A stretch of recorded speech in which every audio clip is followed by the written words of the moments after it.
Welcome back to our Svalbard expedition. Before continuing our trip north, we prepare Polaris for the next adventure.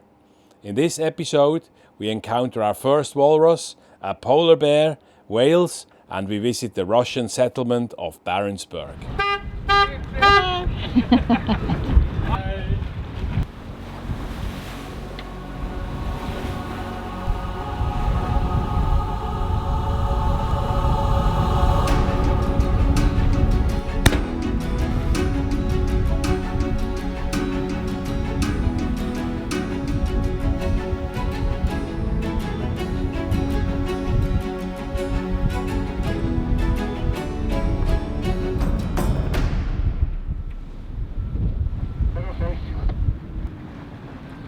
We are on our way across the fjord to a glacier called Borebreen, when, out of nowhere, these playful walrus appear. We had hoped so much to see some, and now they are here.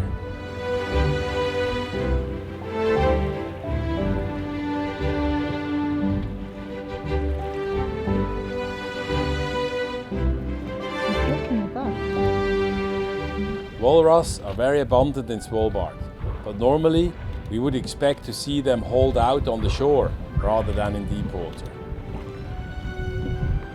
Walrus feed on shellfish from the seabed.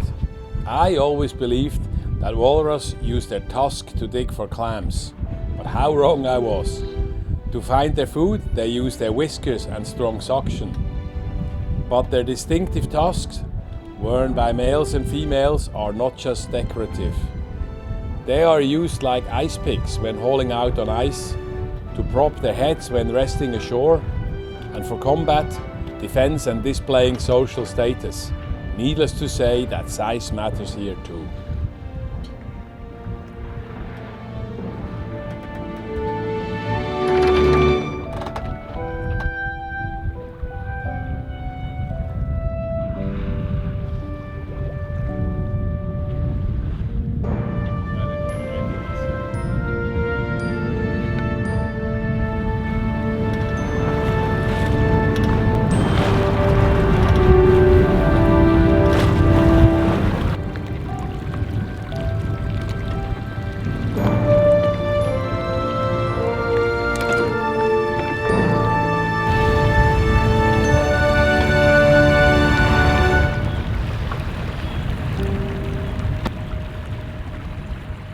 There is definitely a current going here that causes this distinct pattern on the surface.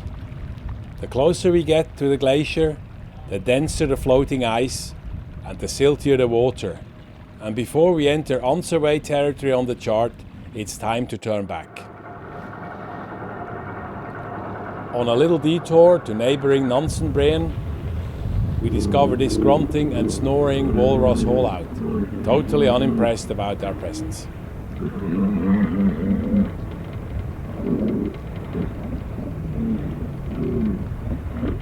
About 60% of Svalbard is covered by permanent snow and ice, and there are over 1,500 glaciers.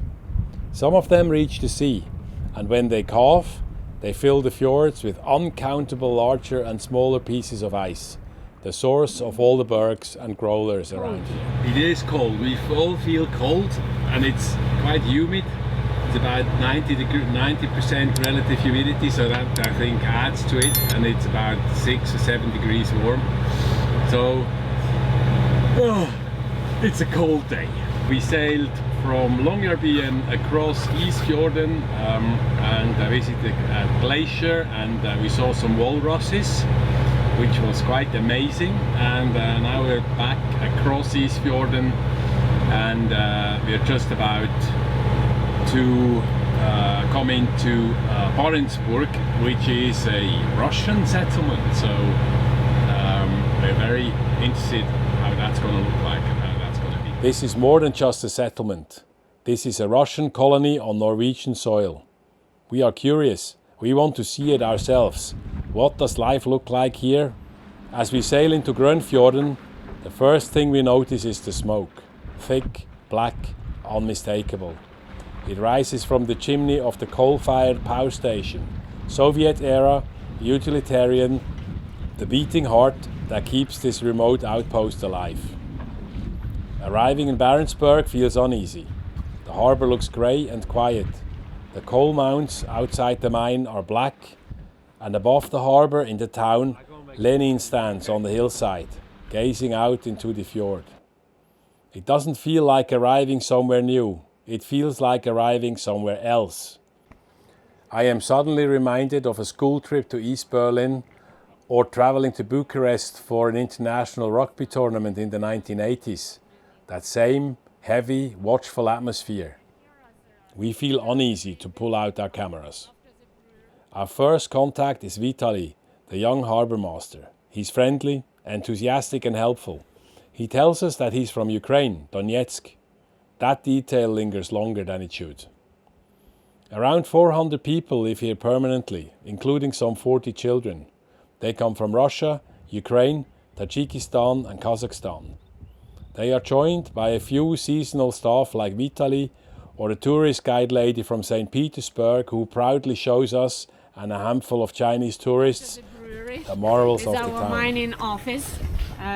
You can see the logo over there, Arctic Kugel. It is indicated that it was founded in 1931 and they acquired this mine in 1932. And this is administration building. We can see 2 floors where the offices of the managers and engineers located, and accountant department, IT department, everything. But there is one secret. There are 2 more floors not visible from here. They are downstairs. And this is the entrance to the mine. Annual extraction is about 80,000 tons. About 30% go to our thermal plant and we use it here. And the rest goes to the northern ports of Russia, Murmansk and Arkhangelsk, and used in the northern Russia. Since international sanctions were imposed on Russia, traveling to Barentsburg has become more difficult. There are no regular connections to Longyearbyen anymore. The settlement's lifeline is a supply ship from Murmansk, a 2 or 3 day voyage one way. Barentsburg began in the early 1920s as a Dutch coal mining venture, named after the explorer Willem Barents. In 1932, the mine was bought by the Soviet state-owned company Arktikugol. From that moment on, it became something entirely different, a Soviet Arctic outpost not just built to function, but to endure. In the Soviet times, there were over 1,000 residents here.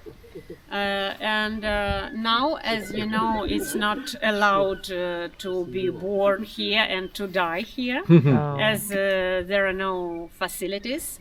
But in the Soviet period, it was possible to give birth. So the hospital had all necessary facilities for that. This is the northern latitude where we are now.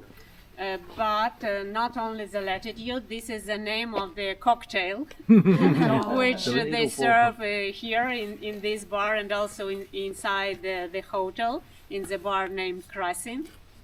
This is the honor to the early Soviet polar men who believed that the alcohol degree of the drink should match the latitude. Oh my gosh! They made it with a moonshine, you know, homemade vodka. It was very strong, not allowed, but they made it. And now the same situation, we are not allowed to serve moonshine, but our bartenders, they use Austrian rum straw, which is very strong, up to 80 degrees. So if you are brave enough, you may taste it.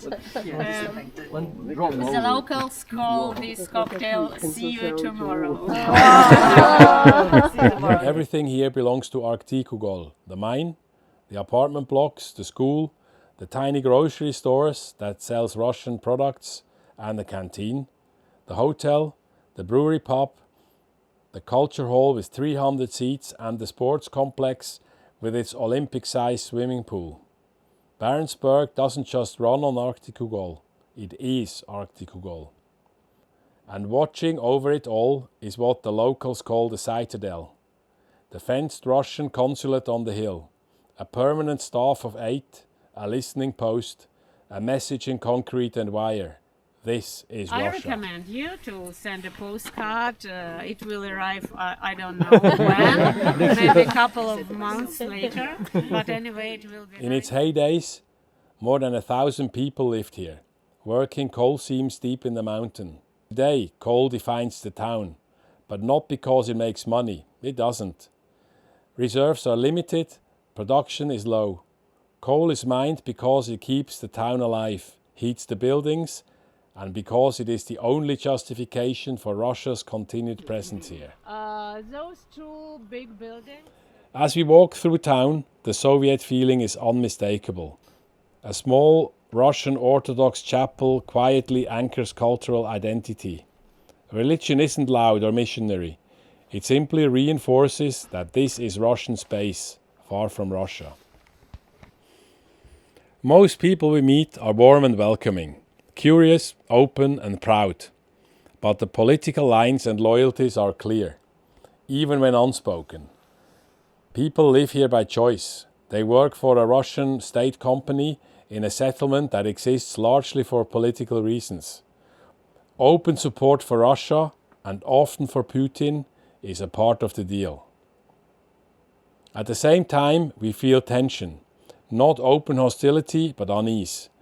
Long stares, raised fists, shouted words we don't understand, yet instinctively recognize as hostile. Since Russia's invasion of Ukraine, Barentsburg has grown more isolated. Sanctions haven't shut it down, but they have reshaped daily life. Fewer visitors, harder logistics, and a settlement that feels more closed in on itself. We leave conflicted. We met kind people, and we felt ideology, distance and strain. Barentsburg exists because a state wants it to exist. A colony on foreign territory, carved into rock and permafrost. As we sail away, Lenin still watches the fjord.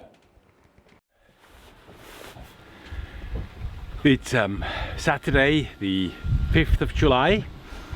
The weather is overcast, slightly dripping, a slight wind from the south. Good to set sail, hopefully today. And we're now just waiting for the harbour master to come and collect our fees. And once he has arrived, we will be gone. We have to pay for the second night 460 Norwegian, plus probably, I don't know, 100 for the electricity, I think. And today's sail is about 40 nautical miles. We plan to go to a place called Poolepynten. I hope I have said that correctly. It's an anchorage, and it's a well-known walrus haul-out point. So we hope to see some walruses tonight. It's a sturdy pontoon here, the same build as you'll find all over the place here in Svalbard, constructed by the Norwegians. The harbour here is quite exposed, so we're here on the outside. On the inside it's too shallow. It's probably about only 2 meters at low water. And if you look here around the fjord, we're exposed to almost everything except an easterly, so it's only recommended in very settled conditions. Otherwise with the swell it can be quite uncomfortable, I think. There are 2 floating pontoons. The one we are standing here, there's a similar one over there. These are all used, or 3 spots of these 4 are used by local boats, tourist boats, and the ferry to Poolepynten. And there's only this one here, literally, that is for visitors. So if there's a lot of boats, expect to raft up. But we were alone for the 2 days. There's not a lot of traffic actually coming in here.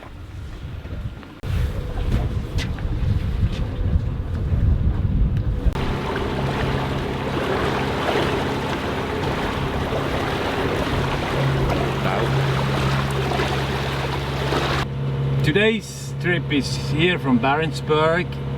We're in that fjord here, out here and across, out of Isfjorden, and then up. This is in Karlsforland, I think, and the idea is to go here in this area to Poolepynten. The weather is a bit changing. We have a grey sky. Sometimes the sun just pushes through, and then sometimes we have some rain drizzles again, so it's a bit of a mixed bag that we're having, but so far it's a nice sailing. And we heard on the radio 2 yachts talking about polar bear sighting further up on land, so maybe we'll get lucky. Well, we have just rounded here this headland, and where it was a bit choppy, but it's now much calmer again. We have a good wind from behind, 13-14 knots, with 2 knots of tide pushing us up through the Ny-Ålesund. Water speed is not so great, it's 4.5, but hey, we're making speed and it's okay.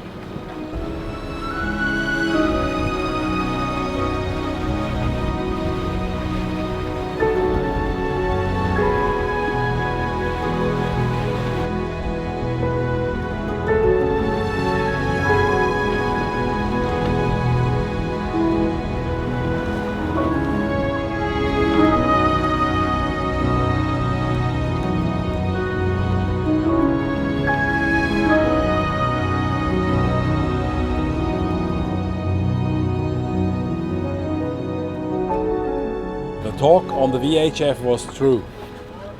Finally, our ultimate wish becomes real. A polar bear.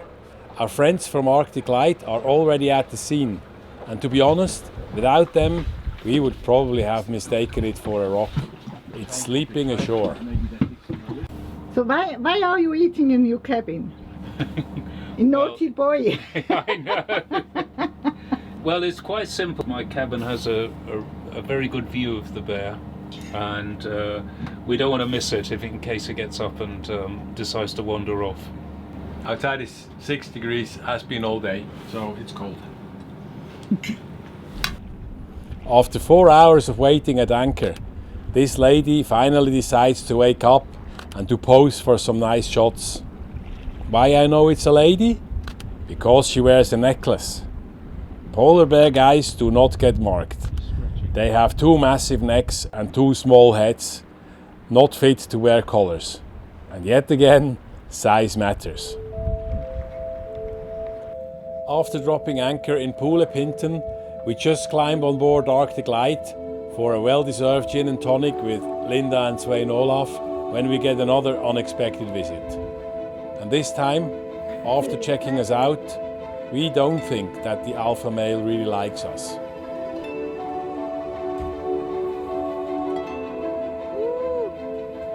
They are really close.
We made it to land. It's a bit windy, the visibility is not very nice. It's damp and cold, but here, just straight ahead of us, there's a colony of walruses which we're gonna visit. We have to hurry a bit because there is a small cruise liner here with about 40 people that want to see them as well, so we try to be faster than them. I read that walrus have a strong smell, and that's said nicely. We can smell them long before we can see them. Unfortunately, we have them for us only for a brief moment, before dozens of cruise ship passengers are marched along the shore to watch them too. Soon the site becomes too crowded for us, so we explore some other areas nearby. However, it was good to see how professional and responsible the shore crew has prepared the visit. And as a positive for us, for once we don't have to care about bears, because we move inside the polar bear safety zone the tour guides have set up. Of course, everyone has a right to come to Svalbard and to enjoy the spectacular nature and wildlife here. But for us, this was just a bit too much of mass tourism. Tourism is a two-edged sword up here. On one hand, Svalbard's economy has found tourism as a new source for business after coal mining has stopped. On the other hand, every tourist is a disturbing factor in this magnificent and sensitive region, even more so when in large groups. To control and limit the negative effects, the governor has imposed a 200 passenger limit on cruise ships sailing in the protected areas of Svalbard.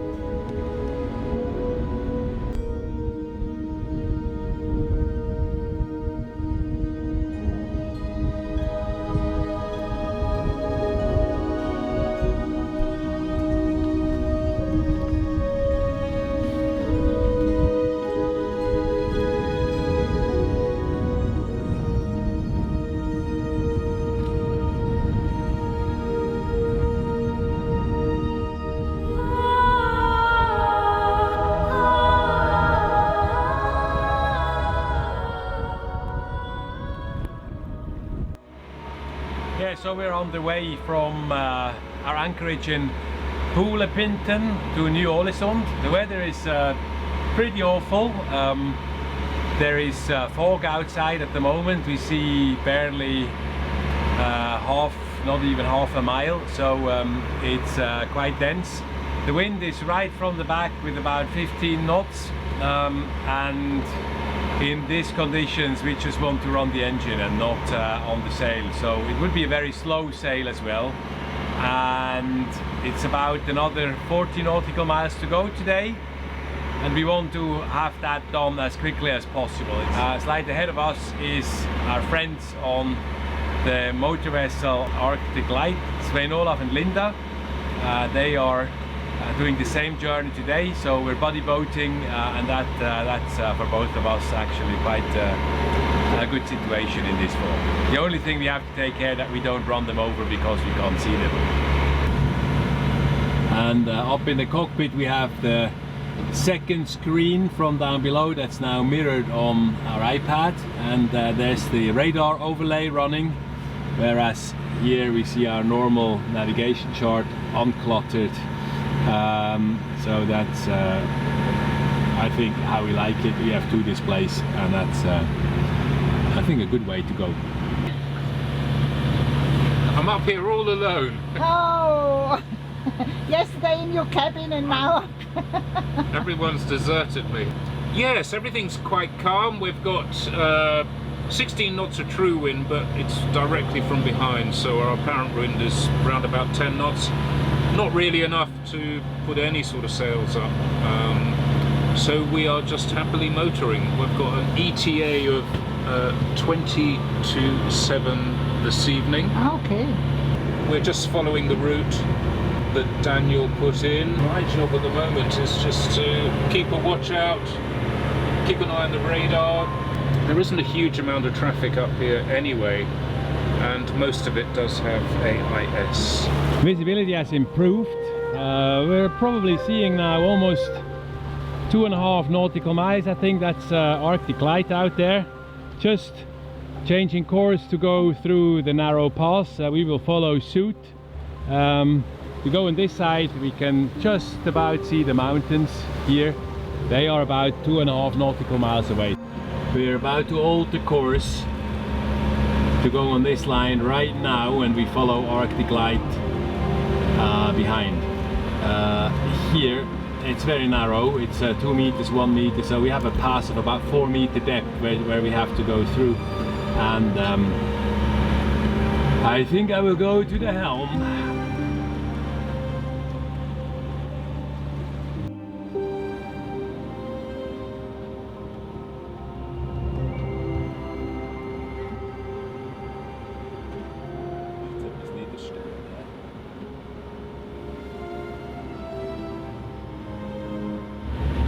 on the way. Arctic light is still slightly ahead of us, about 0.7 of a nautical mile. The visibility has massively improved. We can now see over 3 nautical miles. That's all good. Happy about that.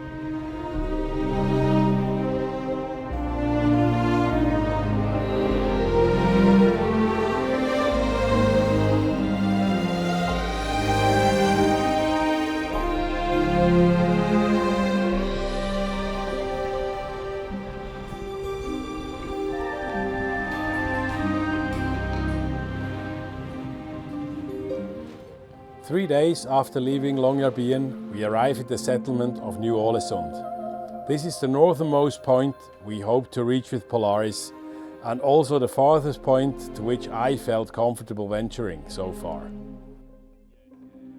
Join us next time when we explore this remote outpost and international research station and the fascinating role it played in early polar exploration. We will also explore a place called New London, where attempts were made to mine marble instead of coal.